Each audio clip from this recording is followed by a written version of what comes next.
Hello po, magandang araw po sa inyong lahat. So sa araw na ito, ang pag-aaralan po natin is about Kingdom Workers Principle. So may dalawang parable po dito na aralan po natin, yung parable of the growing seed and the mustard seed. So sa dalawang parabolong ito, ipinapakita po yung parte ng tao sa paghahayag ng salita ng Diyos, which is yung naghahagis ng seed o katumbas po ito ng pangangaral ng salita ng Diyos. So yung man's doing o yung parte natin. Una yon, ano po, ang sabi ng salita ng Diyos, sinabi niya, ang karihan ng Diyos ay gaya ng isang taong nagasik. Tayo po yung sinasabing taong magasik o gagamitin ng Diyos upang ang mga binhi niya o mga salita niya ay maitanim natin sa lupa o sa puso ng mga tao. And of course, yung God's doing, which is hindi kayang gawin ng tao ang magbago ng buhay, ang palitan ng kaisipan, ang hubugin ng puso, kundi tanging ang Diyos lamang. At ito'y pinapakita po sa Mark chapter 4 verse 27-28. Ang sabi niya,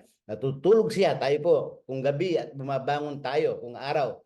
Tayo pong sinasabi doon, ano po, samantalang binhing tinanim po natin ay tumutubo at lumalago. Ngunit hindi alam ng nagasik tayo kung paano ito nangyari. Ano ho, ang lupa ay nagpapasibol at nagpapabunga sa mga pananim.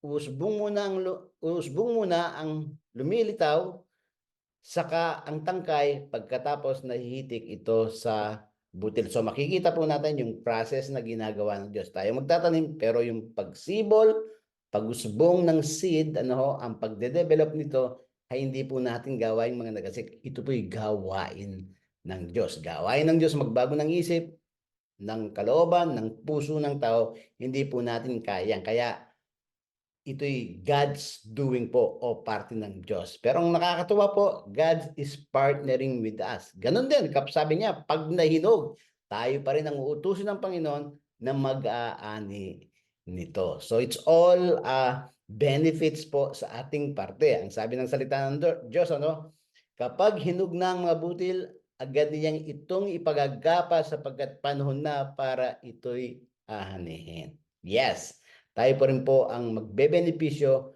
sa mga taong inasikan natin ng salita ng Diyos at Diyos ang nagpalago at Diyos ang nagbago ng buhay, pero yung harvest nito, tayo pa rin ang pinamamahala ng Diyos, which is po yung, sila po yung i-disciple po natin. Ano po?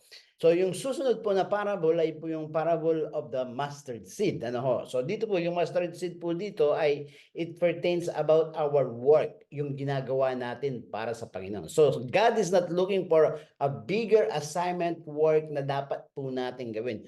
Pwede po tayong magumpisa sa maliliit na kaparaanan ayon dun sa kaya po natin. Alam po natin si David sa isang batong maliit, ano ho, ay napatay niya ang Goliath. Si Abraham sa kanyang tunggot na nahati ang pulang dagat.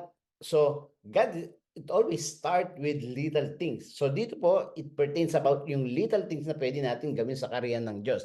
Ang sabi nga ng salita ng Diyos, saan ba natin mayambing ang kariyan ng Diyos? Anong talinhaga ang gagamitin natin upang ilarawan ito? Tanong ng Panginoong Jesucristo. Ang katulad nila ay butil ng mustasa na siyang pinakamaliit sa lahat ng binhi. So, the verse continues, ang sabi, ngunit kapag itinanim ito'y lumalago at nagiging pinakamalaki sa lahat ng tanim, ito'y nagkakasanga ng mayabong, kaya't ang mga ibon ay nakakapangungugad sa ilalim nito. So yung idea po dito, God wants us to start even in the smallest thing na kaya po natin, and then si Lord ang magpapalago po nito. At ang maganda po nito, even the future generation or the generation we have today ay pwede nilang gawing silungan, bahay, place of comfort po nila kung saan sila magpapahinga, which is pertains about yung mga ibon na mamumugad sa sanga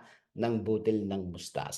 So ang idea po talaga nito, sa maliit na gagawin natin sa Panginoon, ito'y payayabungin niya at magiging kapaki-pakinabang o mag-iwan ng impact ito sa ating henerasyon at sa may henerasyon na darating. So wag po tayong magsawa sa paggawa ng mabuti, because in the right time, ano po, palalaguin ng Panginoon to at mabibless po ang maraming tao. Katulad po ng inumpisan natin sa Empoli, ilan po tayo, ganun din sa Pisa, Paris, at sa mga iba't ibang mga lugar. Even the our main church in the Philippines, which consists of more than 5,000 member po ngayon, nag-umpisa lang sila sa bahay, sa maliit, and then pinayabong ni Lord.